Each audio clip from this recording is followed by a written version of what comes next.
उत्तर प्रदेश से लेकर दिल्ली और पूरी दुनिया तक मची है भारी हलचल। आखिर क्या है आज के अखबारों की सबसे बड़ी सुर्खियां, देखिए इस खास रिपोर्ट में। योगी सरकार का चला तगड़ा हंटर। उत्तर प्रदेश के मुख्यमंत्री योगी आदित्यनाथ ने आज कानून व्यवस्था को लेकर बेहद सख्त रुख अपनाया है। उन्होंने साफ कर दिया है कि अपराधियों और माफियाओं के खिलाफ जीरो टॉलरेंस की नीति जारी रहेगी और किसी भी दोषी को बख्शा नहीं जाएगा, जिससे अपराधियों में हड़कंप मच गया है।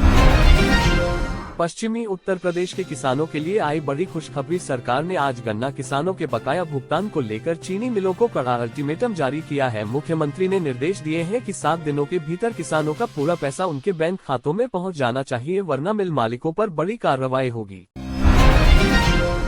यूपी पुलिस और बदमाशों के बीच जबरदस्त मुठभेड़। आज सुबह बागपत के पास पुलिस और शातिर लुटेरों के बीच आमने सामने की फायरिंग हुई है, जिसमें 2 इनामी बदमाश गोली लगने से घायल हुए हैं। पुलिस ने मौके से अवैध हथियार और चोरी की मोटरसाइकिल बरामद की है। इलाके में भारी पुलिस बल तैनात है।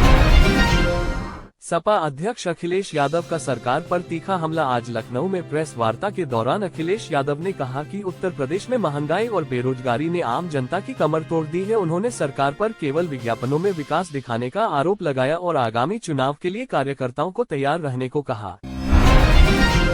यूपीएसटीएफ ने किया पेपर लीक गिरोह का बड़ा भंडाफोड़। मेरठ और गाजियाबाद से 5 ऐसे शातिर जालसाजों को गिरफ्तार किया गया है, जो आने वाली सरकारी परीक्षाओं के पेपर लीक करने की फिराक में थे। इनके पास से भारी मात्रा में मोबाइल फोन और अभ्यर्थियों के जरूरी दस्तावेज बरामद किए गए हैं। सियासी हलचल हुई तेज। उत्तर प्रदेश की विधानसभा सीटों पर होने वाले उपचुनाव के लिए भाजपा ने आज दिल्ली में बड़ी बैठक बुलाई है। सूत्रों की माने तो पार्टी इस बार कई नए और युवा चेहरों को चुनावी मैदान में उतारने की तैयारी कर रही है। भीषण सड़क हादसे से दहल उठा आगरा हाईवे। आज तड़के घने कोहरे के कारण एक के बाद एक 5 गाड़ियां आपस में टकरा गईं, जिसमें 3 लोगों की मौके पर ही मौत हो गई है। मुख्यमंत्री ने इस घटना पर गहरा शोक व्यक्त करते हुए घायलों को समुचित इलाज मुहैया कराने के निर्देश दिए हैं। नोएडा में भूमाफिया के खिलाफ चला बाबा का बुलडोजर। आज जिला प्रशासन ने अवैध रूप से कब्जा की गई करोड़ों की सरकारी जमीन को अतिक्रमण मुक्त कराया है। कई अवैध निर्माणाधीन इमारतों को जमींदोज कर दिया गया है। अधिकारियों ने चेतावनी दी है कि सरकारी जमीन पर कब्जा करने वालों को जेल भेजा जाएगा। वाराणसी में सुरक्षा के कड़े इंतजाम। आज खुफिया एजेंसियों से मिले इनपुट के बाद वाराणसी के प्रमुख घाटों और भीड़भाड़ वाले इलाकों में पुलिस की गश्त बढ़ा दी गई है। चप्पे चप्पे पर सुरक्षा बल तैनात है और संदिग्धों की गहन तलाशी ली जा रही है, ताकि किसी भी अप्रिय घटना को रोका जा सके। बिजली चोरी करने वालों पर बिजली विभाग का धावा। आज प्रदेशव्यापी छापेमारी अभियान के दौरान हजारों अवैध कनेक्शन काटे गए हैं। बिजली विभाग के अधिकारियों ने बताया कि लाइन लॉस कम करने के लिए ये कार्रवाई जरूरी है और बड़े बकायेदारों के खिलाफ आरसी जारी कर वसूली की जाएगी।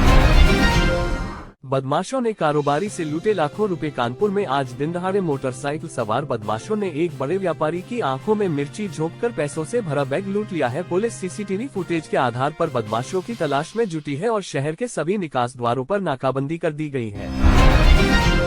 उप मुख्यमंत्री केशव प्रसाद मौर्य का विपक्ष पर पलटवार। उन्होंने आज एक जनसभा में कहा कि राहुल और अखिलेश की जोड़ी उत्तर प्रदेश में कभी सफल नहीं होगी। जनता विकास के साथ है और आने वाले चुनावों में विपक्ष का पूरी तरह से सुपड़ा साफ होना तय है, जिससे सियासत गाधारम आ गई है।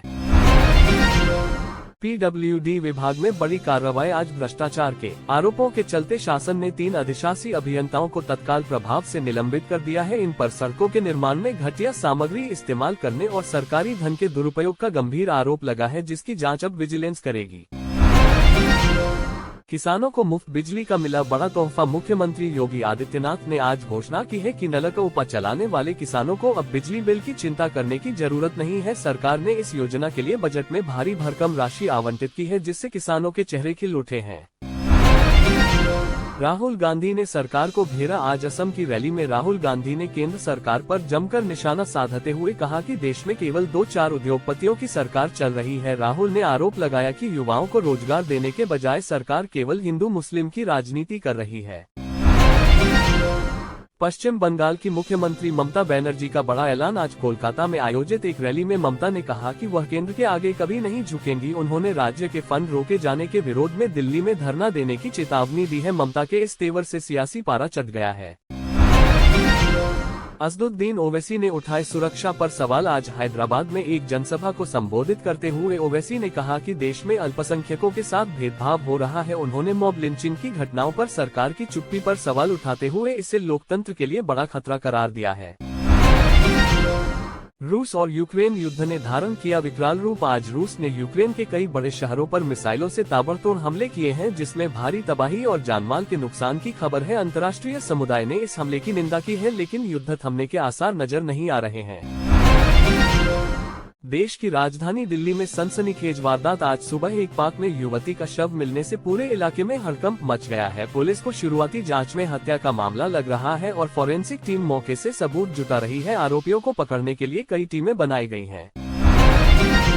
अखिलेश यादव का दक्षिण भारत दौरा। समाजवादी पार्टी के मुखिया आज दक्षिण के राज्यों के दौरे पर हैं, जहां वे क्षेत्रीय दलों के साथ मिलकर एक मजबूत मोर्चा बनाने की कोशिश कर रहे हैं। अखिलेश का मानना है कि भाजपा को रोकने के लिए सभी विपक्षी दलों को एक मंच पर आना होगा।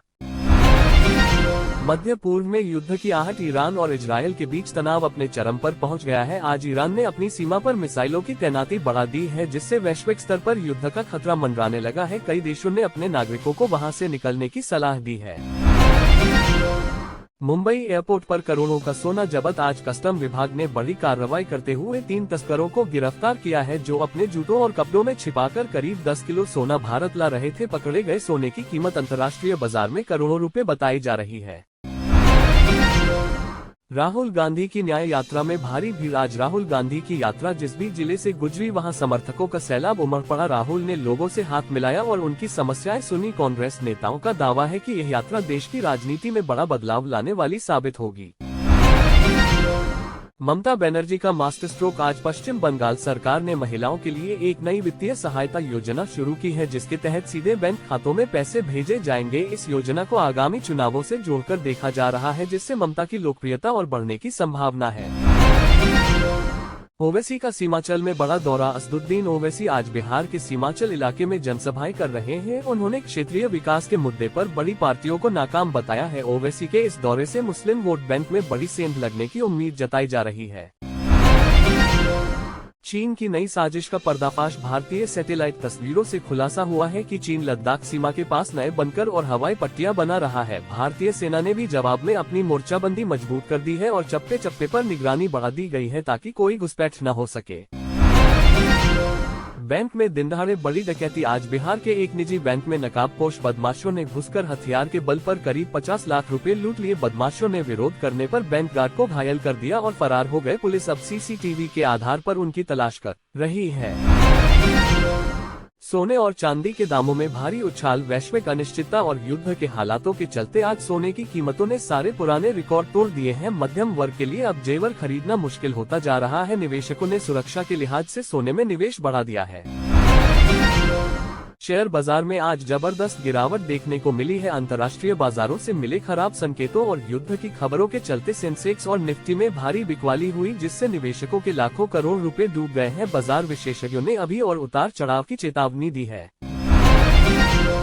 दोस्तों, ये आज की 30 बड़ी और तेज खबरें। हमने कोशिश की है कि हर खबर आपको पूरी जानकारी के साथ मिले। अगर आपको ये वीडियो पसंद आया हो तो लाइक करें, चैनल को सब्सक्राइब करें और बेल आइकन दबा दें, ताकि अगली अपडेट सबसे पहले आप तक पहुंचे। कमेंट में बताएं आपको कौन सी खबर सबसे ज्यादा महत्वपूर्ण लगी। मिलते हैं अगली वीडियो में। जय हिंद।